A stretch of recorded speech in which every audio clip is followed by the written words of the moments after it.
your warm-up clauses. Good luck.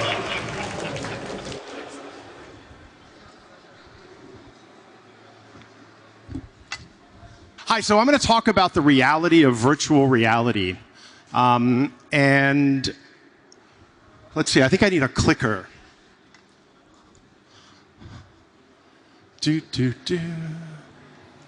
Cool. So there's a new drug. And some people would say it's like a super drug. And it's hitting the market now. And it's being used for amazing things. It's being used to treat anxiety and depression. And it's being used to comfort patients in their dying days in hospice. And it's being used to treat all kinds of fears and phobias, like fear of heights and fear of spiders and even fear of public speaking. It's being used to treat PTSD in soldiers returning from combat. It's being used to eliminate phantom pain in amputees who have lost their limbs. Unfortunately, it's also being used to train teachers in schools of how to deal with active shooter situations. And it's even being taught how to cook chicken. And if you eat too much chicken, you can use it to lose weight and to get fit. Now, recently, I used it to travel to the Egyptian pyramids and to actually go inside the pyramids where no one else could go. And I did this from the air-conditioned comfort of the Museum of Architecture in Paris. And you can use it to travel inside your own mind and your consciousness to hack yourself. Now, it's also a party drug. And people are using it to learn how to dance and can even make you a better lover. But like all great drugs, it can be highly addicting. And there are companies spending billions and billions of dollars to make sure that you get access to it. They're even giving it to school kids. And people are using it at work.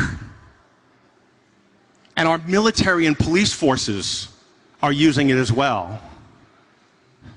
Now, you don't swallow a pill, you don't snort it, you don't inject it.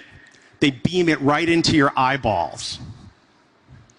And it started out as really expensive, but the prices are dropping. And pretty soon you're going to be able to get it everywhere on an all-you-can-consume basis. And so that drug is virtual reality. And it's going to be everywhere. And it's coming faster than you can imagine. And it's going to have an impact on the way we live in this world in ways you can't even begin to imagine. Now, virtual reality actually goes back to the early 1800s with the first stereoscope. I think it was like in 1839. And then in 1939's World Fair, the Viewmaster was formed, and it allowed kids all over the world to be able to immerse themselves in beautiful 3D landscapes. Now, in the late 1950s, they created this thing called the Sensorama, which took 3D video and added wind and smell and sound and vibration to create a really immersive video experience.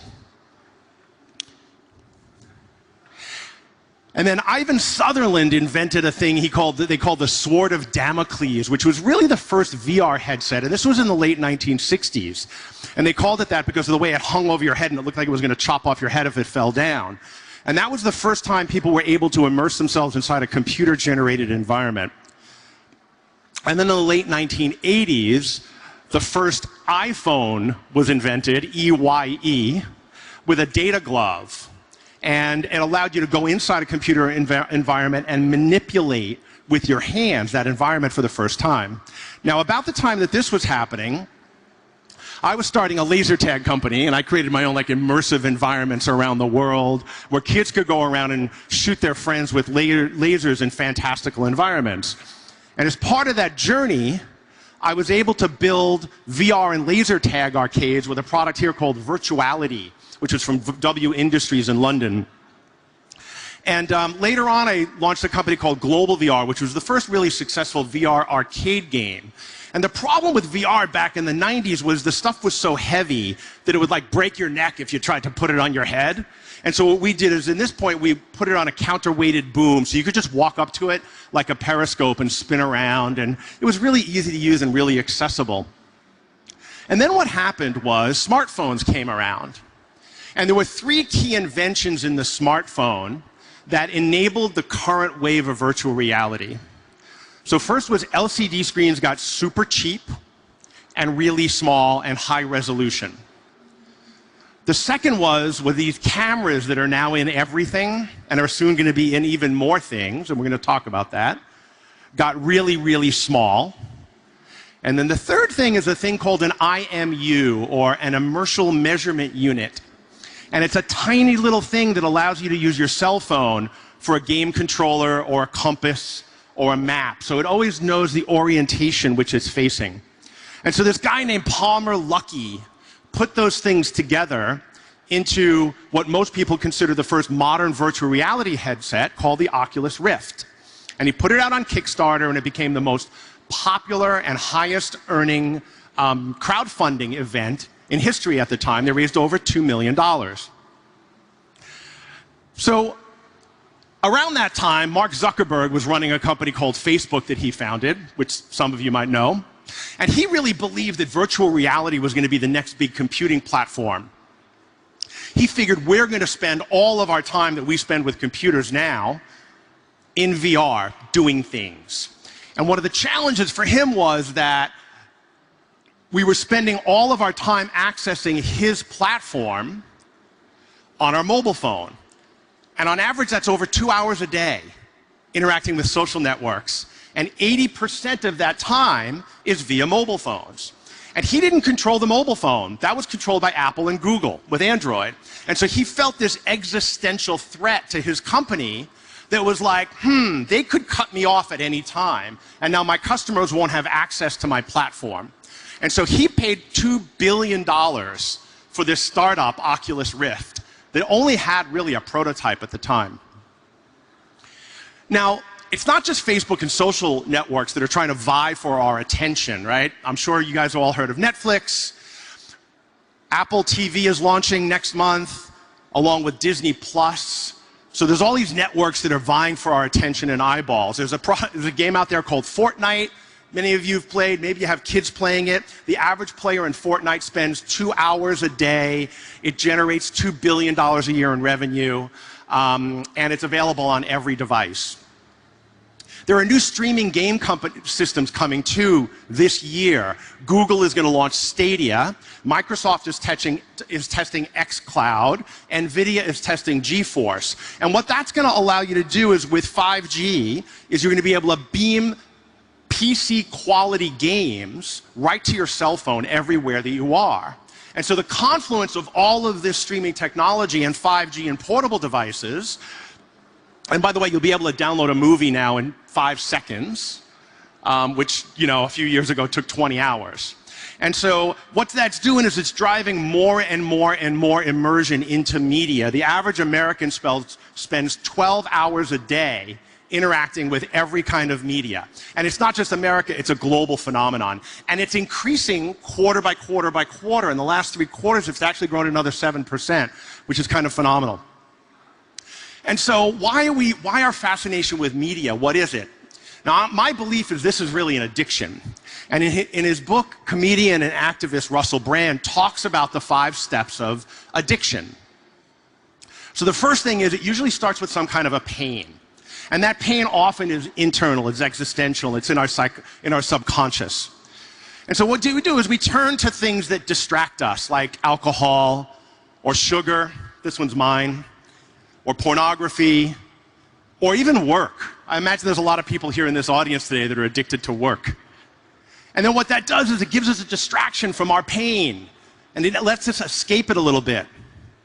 But then we have consequences, right? We get hungover, we gain weight, we lose intimacy with our partners, or we get burnout, and that creates shame, which leads to more pain, and then we just turn to the bottle again. And this is the addiction loop that happens. Now, that Now, recently, at Cedars-Sinai, they found that virtual reality is just as effective as opiates in battling pain from surgery patients. And what it does is they overwhelms the visual, auditory, and bodily senses to where the brain just can't process the pain anymore. It's distraction. The NHS in England recently published a survey that showed 1 in 3 people are addicted to something. And Gabor Mate says that all addictions are about our own internal discomfort. And so if virtual reality is powerful enough to block physical pain in post-surgery patients, can you imagine how effective it's going to be in blocking out the demons that cause us to be addicted and look for distraction? Now, Mark Zuckerberg said he wants to have 1 billion people in virtual reality. That's a lot of people. How many of you have seen The Matrix? That was supposed to be a metaphor.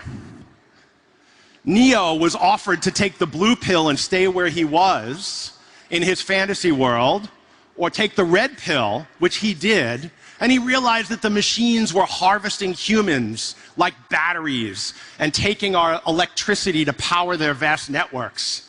And he came out of the network, out of the matrix.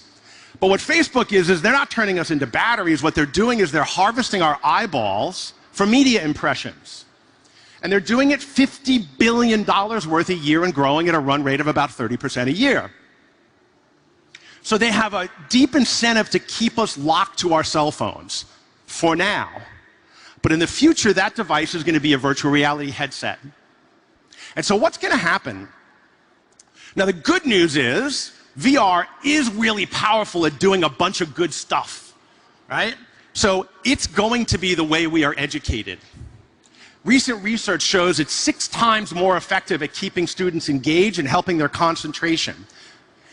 It gave even the best students a 2-grade lift in their ability to pass tests from learning. As far as learning languages, it's 2 times more effective and gives 10 times the confidence to the foreign language speaker. So we're going to be going to school in VR. We're going to be going to work in VR too. NVIDIA has a platform that enables people to collaborate in real time from different areas. Recently, Bell Helicopters this year just published a white paper case study that showed they brought their latest helicopter from concept to flight in 6 months by using VR, a process that historically took 5 to 7 years.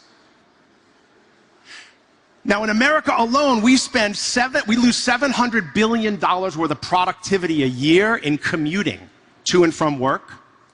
We spend $800 billion a year in rent to house office workers.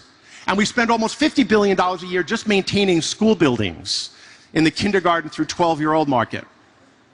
And so there's trillions of dollars globally that can be unlocked if we're just not having to go to the office every day or go to school every day.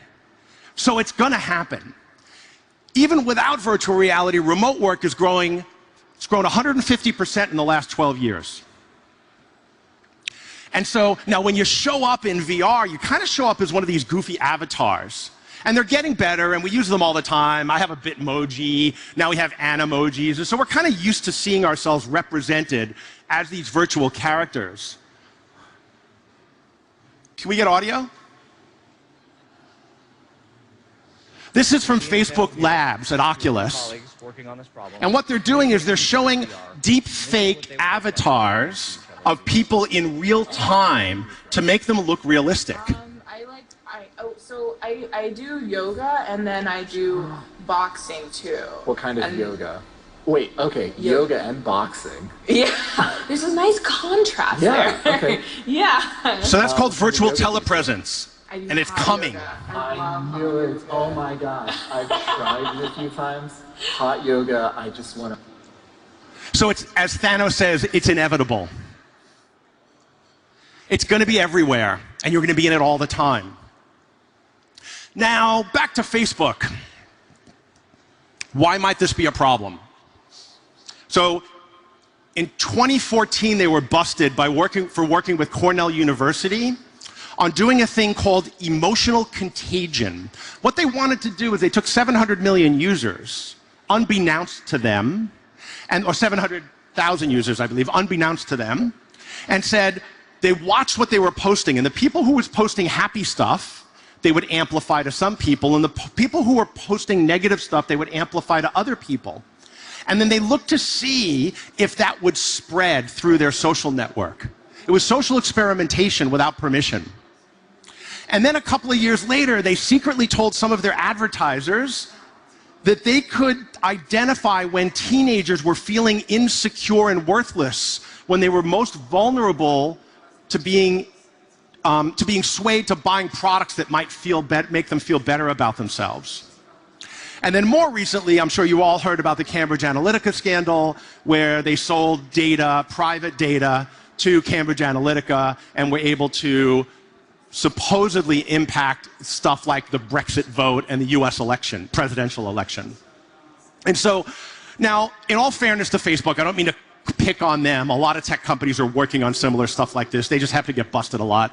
And advertisers have been manipulating our brains since the beginning of advertising, right? So it's really not something new, but what is new is Facebook is building the matrix. And I'm not making this up. 2 weeks ago at OC6, they said this. The world around us is constantly in motion. We need a new kind of map to help navigate this ever-changing landscape. A map like this is about more than just moving through the physical world. It's about enhancing the way we interact with each other and our surroundings. The vision of our Live Maps research is to bridge the physical and virtual divide to bring people closer together. To achieve this, Live Maps uses machine perception to construct multi-layer representations of the world, showing where you are in space, recognizing what things look like, and understanding the intrinsic meaning of objects. Connected devices, like smartphones and AR glasses, will scan the surroundings to create a live dynamic index, amplified by crowdsourced data, allowing the maps to recognize when things have changed and update automatically. Ultimately, our Live Maps research aims to empower people to connect and share in deeper, more meaningful ways.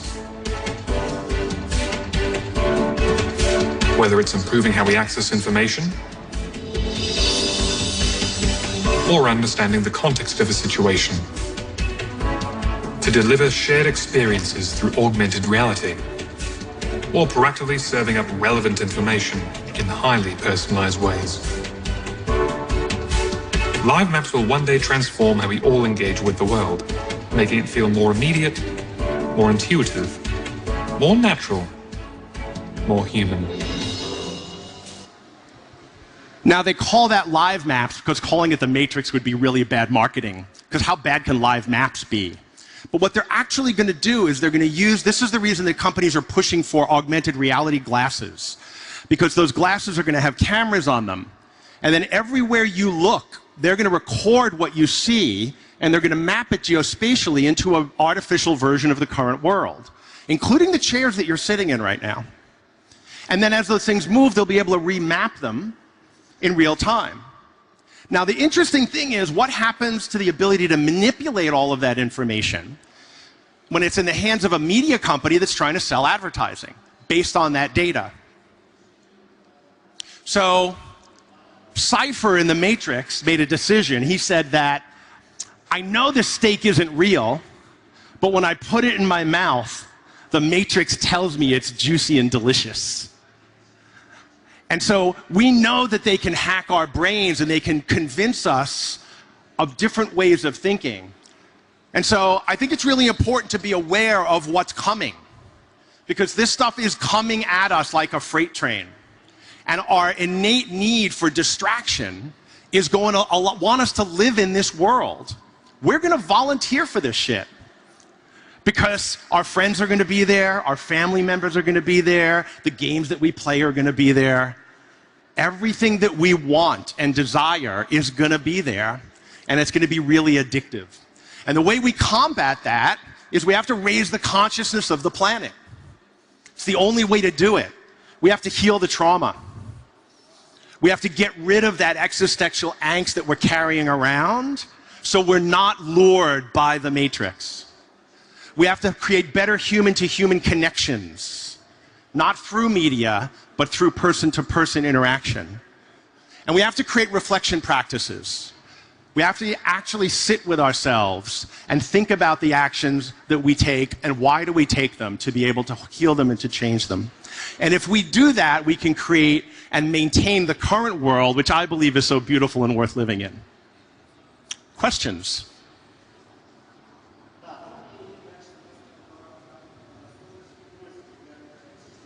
If somebody...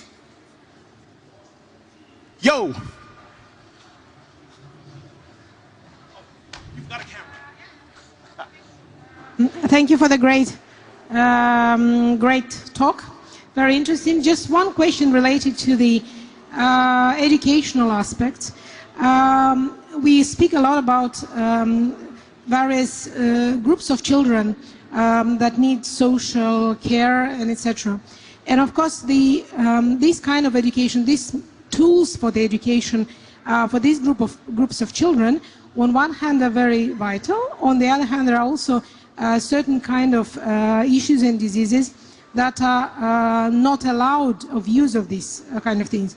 My question, is there enough research in terms of which groups of children are completely, that the use of these new tools will harm the children in terms of their medical conditions, and what do we do with all this research? So I'm not aware of any research yet that has shown harm by using VR to children, but there's a lot of research around media exposure to children, and I think VR is just a new media exposure delivery system. There is deep research around using autism for VR for children with autism, and I think it goes back to the ability to focus. And it's really, really powerful in certain edge groups of children, but I think that we've got a lot of research to go yet as far as where it might be dangerous. And there's not enough people talking about the potential. Like, they talk about hygiene, and they talk about, oh, it might affect your eyesight, but there's not enough talk about how it can be, because it's so believable. The suspension of disbelief in VR is unlike anything. I played a VR game once, and about 20 minutes in, I went to lean on a box that wasn't there, and I fell over. And that's how believable this is. And this is really in the early days of VR. Like, it's not photorealistic yet. When it gets photorealistic, your brain's not going to know the difference.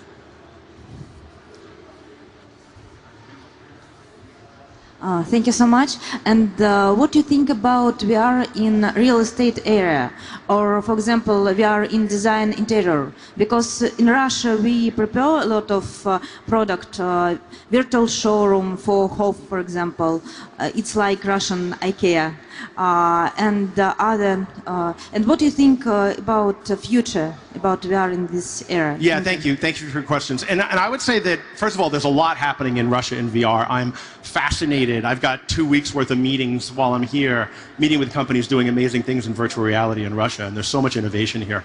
I think it's working really well. Like anything for pre-visualization, it makes sense. If I'm going to go buy a $1 million condo and I can walk through it before it's been constructed in a high-rise and see the views off of the patio, it increases the efficacy of the sales process dramatically, right? And so I think anything where it can be used to pre-visualize, whether it's a Bell helicopter or a condo overlooking a river, it makes a ton of sense. And there's a lot of use cases where VR is working. It's not working as a consumer product yet because it doesn't really solve a problem. That's what Facebook's trying to figure out.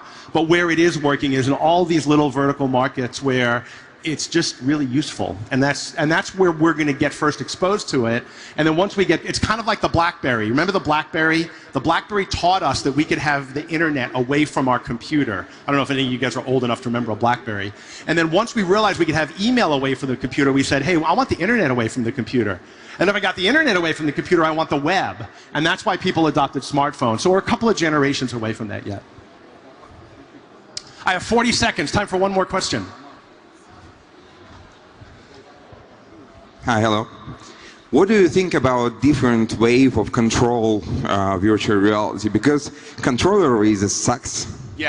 Yeah, so how do you control locomotion in VR? Because you really want to be able to walk around, and giant camera systems and room scale doesn't work. And I think what's going to happen is they're working on brain-computer interfaces. And so what will happen is you'll think, that I want to move, and your character will move. And that's ultimately what's going to happen. And Facebook is also experimenting with BCI. And I think that's the ultimate one. Until then, we'll do teleportation or weird different control mechanisms, and we'll get used to it. But the ultimate will be, I just think I'm walking, and I'll be walking. And I don't think that's that far away either. You can already play video games with really crude brain-computer interfaces now.